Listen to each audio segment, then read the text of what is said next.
बिस्मिल्लाहिर्रहमानिर्रहीम। अस्सलामुअलैकुम एवरीवन। मैं हूं आपका मेज़बान मोहम्मद उसामा खालिद। उम्मीद करता हूं कि आप सब खैरियत से होंगे।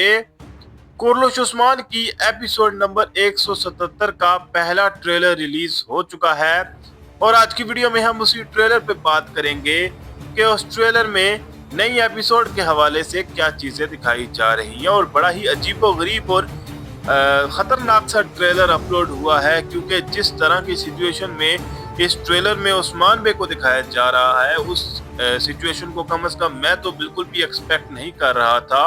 और अगर अब ये सिचुएशन दिखाई ही जा रही है तो मेरे हिसाब से तारीखी किरदारों को भी वापस आना चाहिए जो उस्मान बे को इस सूरत हाल में आकर सपोर्ट करें और उनकी मदद करें और उनके साथ खड़े हों। खैर, इस ट्रेलर पे भी बात करते हैं और इसमें होने वाले वाकयात पर भी बात करेंगे, लेकिन उससे पहले अभी तक जिसने भी मेरा नया चैनल सब्सक्राइब नहीं किया वो जल्द अज जल्द मेरे नए चैनल को सब्सक्राइब करे, जिसका नाम है Mohammad Usama Khalid history.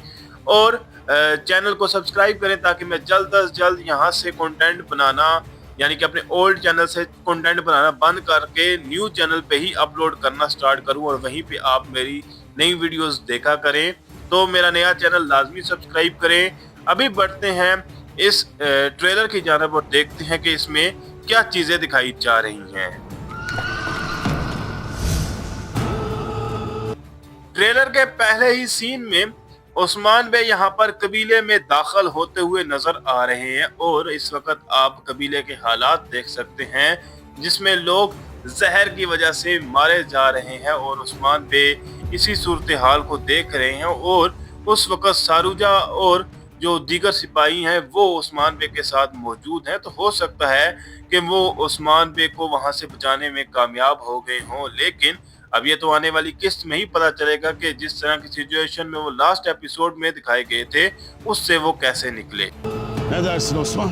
Sonları mı olacaksın? Verdin mi kararını?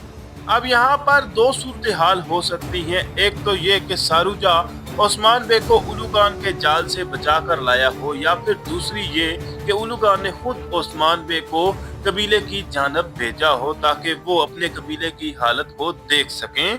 और यहाँ पर उलूगान कबीले में ही मौजूद है और वो ये कह रहा है कि क्या आप क्या सोचते हैं उस्मान बे, क्या आप इन तमाम लोगों को मरने देंगे? और उसके बाद वो ये कह रहा है कि क्या आपने कोई फैसला किया है?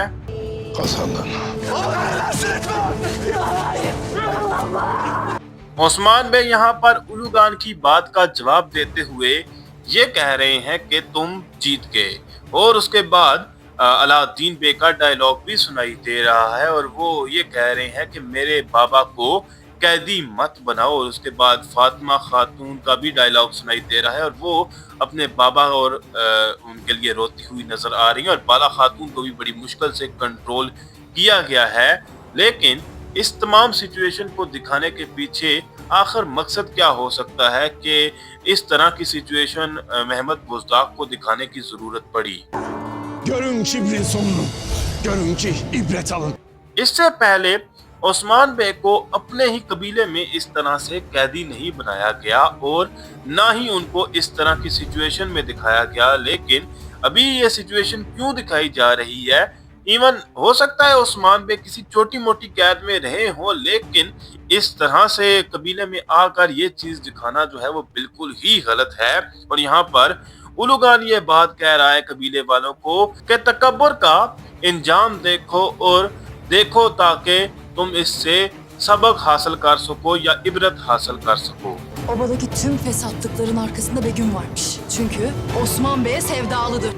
अब इस सीरीज में 3 राज फिल वक्त के लिए चल रहे थे। एक बेगम खातून का राज, एक हिलबाई का राज और एक सोफिया का राज। और बेगम खातून का राज तो वैसे ही गोंजा खातून ने अभी तक छुपा कर रखा हुआ था, लेकिन बिल आखिर आने वाली किस्त में गोंजा खातून बाला खातून को ये बात बता रही है कि कबीले में जितने भी फसाद हो रहे थे उसके पीछे बेगम खातून का हाथ है। और इसकी वजह यह है कि बेगम खातून उस्मान बे से मोहब्बत करती हैं। और उसके बाद अब देखते हैं कि बेगम खातून का क्या होगा। Kayı mülkünde बेगम खातून को ये थप्पड़ पड़ना बिल्कुल ही मुनासिब है और उनको ये थप्पड़ पड़ना भी चाहिए था, क्योंकि वो भी काई कबीले पर हुक्मरानी की लालच रखती थी। हालांकि उनका किरदार इतना बुरा नहीं है, क्योंकि वो उस्मान बे के साथ वफादार ज़रूर हैं और उस्मान बे के साथ गद्दारी नहीं करती, लेकिन उनमें जो लालच पाई जाती है उसकी वजह से ये चीज़ उनके साथ होनी ज़रूरी थी।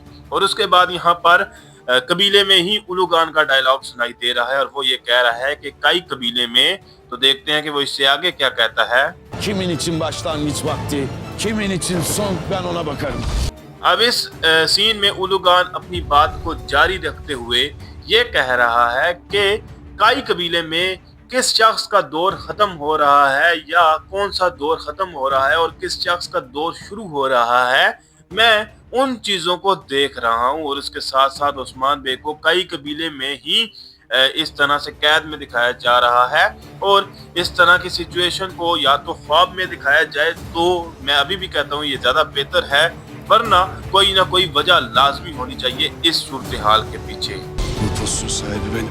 Gayrı bu devlete ben hükmedeceğim Osman. Usman बे के सिनेरियो के हवाले से तो अभी कुछ भी नहीं कहा जा सकता कि ये हकीकत में इस तरह से दिखाया जाएगा या फिर कोई ख्वाब या ख्याल होगा, लेकिन ये जो इल्बाई का सीन दिखाया जा रहा है जिसमें वो काई कबीले के तख्त पर बैठ रहे हैं, ये मेरे हिसाब से ख्वाब ही होगा, क्योंकि चाहे उस्मान बे कबीले में मौजूद ना हो, लेकिन ये खेमा इतना खाली नहीं हो सकता कि कोई भी आकर तख्त पर बैठ जाए। और यहाँ पर इल्बाई ये कह रहा है कि इस पोस्ट का या इस तख्त का वारिस मैं हूँ और अब इस सल्तनत पर मैं हुक्मरानी करूंगा। Yaşamak için yalvardık. यहाँ पर आप ओरहान बे को भी कैद में देख सकते हैं, जिस पर अल्तुगाई जो है वो जुल्म करते हुए नजर आ रहे हैं और उनके साथ भी तशद्दुद किया जा रहा है। और लास्ट एपिसोड में भी ओरहान बे पर तशद्दुद किया गया था और उसके साथ साथ उस्मान बे भी कैद में नजर आ रहे हैं, जहां पर उलूगान उनको लेकर जा रहा है। तो देखते हैं कि इस हवाले से क्या चीजें दिखाई जा रही हैं, लेकिन उस्मान बे ये कह रहे हैं कि ना ही हमने जिंदा रहने के लिए कभी भीख मांगी है। तो देखते हैं कि इससे आगे वो क्या बात कहते हैं। Veda vermek için bizim ülkemiz hiçbir daha imzalamayacak. Trailer के लास्ट सीन में उस्मान बे अपनी बात को मुकम्मल करते हुए ये कह रहे हैं कि ना ही मैंने कभी जिंदा रहने के लिए भीख मांगी है और ना ही मैंने कभी मरने के लिए या मौत के लिए भीख मांगी है। और इसके साथ साथ वो ये भी कह रहे हैं कि हमारा जो मुल्क है या जो हमारा दावा है वो हमेशा कायम रहेगा। तो इसी डायलॉग पे इस ट्रेलर का इख्तिताम हो रहा है, लेकिन अगर ये तमाम सिचुएशन आने वाली किस्त में दिखाई जाती है तो मैं उम्मीद करता हूँ कि तुर्गत बे, कोशिश या फिर मलहून खातून में से कोई से भी दो किरदारों की लाजमन एंट्री हो जो कि उस्मान बे की इस सिचुएशन में मदद कर सकें। फिल वक्त के लिए इतना ही। अगर आपको मेरी वीडियो अच्छी लगी तो वीडियो को लाइक लाजमी करिएगा, मेरे नए चैनल को लाजमी सब्सक्राइब करें और बेल आइकन को प्रेस करें ताकि आपको तमाम नई वीडियोस की अपडेट्स मिलती रहें। मिलते हैं बहुत जल्द नई वीडियोस के साथ, नई अपडेट्स के साथ। इजाज़त दीजिए। अल्लाह हाफिज़।